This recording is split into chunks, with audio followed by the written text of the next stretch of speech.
Good evening mga kaibon. So, welcome back sa aking YouTube channel, ang Ken Ken Mini Aviary. So,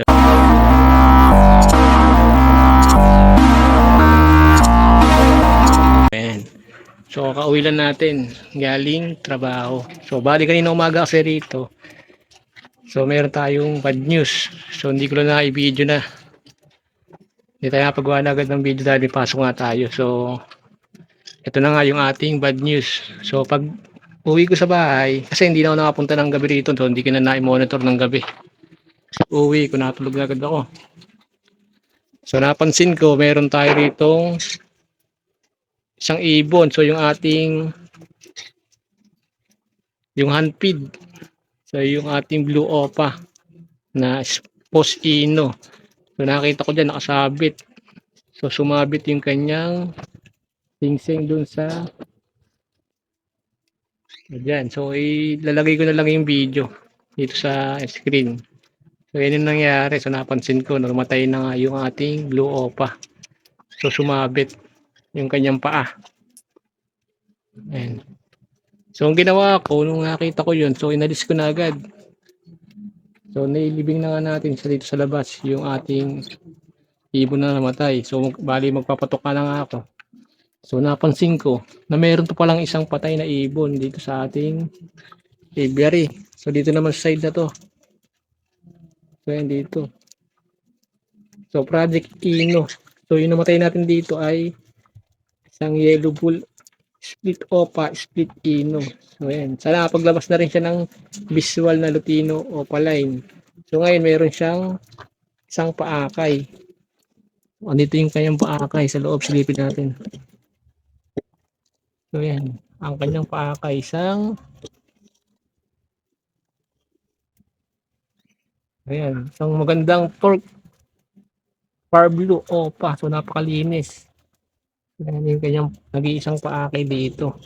So dito natin nakita yung ating isang ibon. So nakadapa na.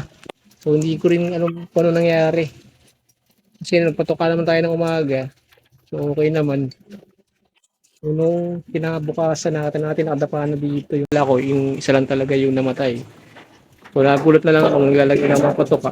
So nakadapa na rin dito yung ating isang ibon. So sayang. Ayan.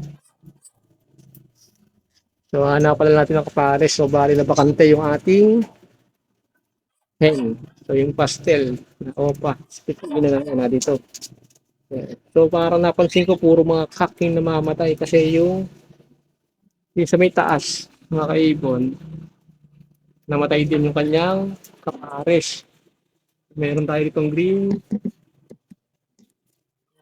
opa, split tino, split core blue. So yan yung ating nag-produce din ng lutino opa line. So ang kapares na dati ay isang violet viewing opa, split ino. So sa baba naman yun mga kaibon. So dito naman sa baba yun. So nasabit din yung kanyang paa. So yung singsing sumabit. So ayan, napansin patay na rin din, namatay din. So ayan, so ginawa ko yung paakay guys ha. May paaris ko rito. Ayan, yung paakay. So bali itong isa naman, wala rin kapares. Ito naman yung ating proven na green opa, split ino. So ang kapares niya dati ay yung far blue. Ayan. Pastel far blue. So yan yung naglabas sa atin ng mga lutino opaline dati. So ito yung una nating breeder na naglabas. So ang ginawa natin, so pinaghiwalay ko na kasi napapansin ko. So inaaway na siya ng kapares niya.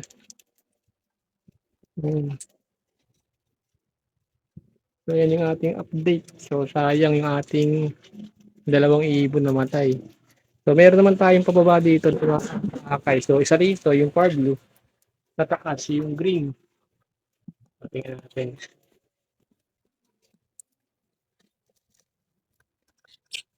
So ayan, meron din isang paakay dito. Green opa. So green opa, possible split ino dahil itong ating parisan ay back to back na split ino lang. So dito naman sa kabilang side, So mayroon tayo ditong paakay na tatlo. So dito nakapagpaakay tayo ng isang visual. So yan. So ang problema dahil napansin ko, so tinutuka yung kanyang likod. So yan. Ang paakay natin ay isang green pastel opa, costino, isang yellow ball opa, rosino, at isang visual na lutino opa line. So yan. So yung paresan natin dito mga kaibon ay so back to back din. So yan yung paresan natin. So dito naman ang paresan natin dito ay yung green pastel opaque split tino. Ang kapares na rito ay yung yellow bull opa. Yellow bull opa. Ayan. So naglalabas na rin yung mga visual na lutino. Kagaya ngayon naglabas ulit. So yun lang yung ating makapalabas ngayon. Dito naman sa ating kabilang side yung ating GCC. Ayan. So wala pa rin silang itlog. Pero ito yung pa-akin nila na una. Nandito na. So, meron silang apat. Apat na GCC. Ayan. So rito lang. Ayan. So yun yung ating update. So rito naman sa ating parisan dito mga kaibon.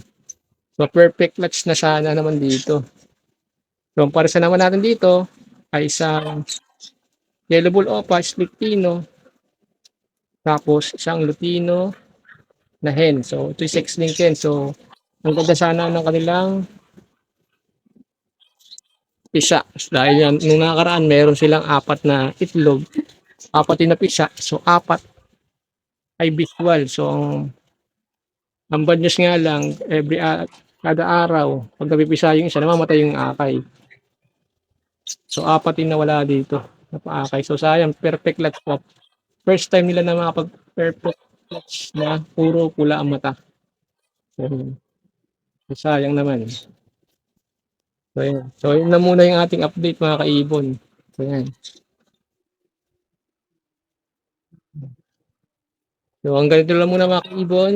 Salamat sa pagpanood.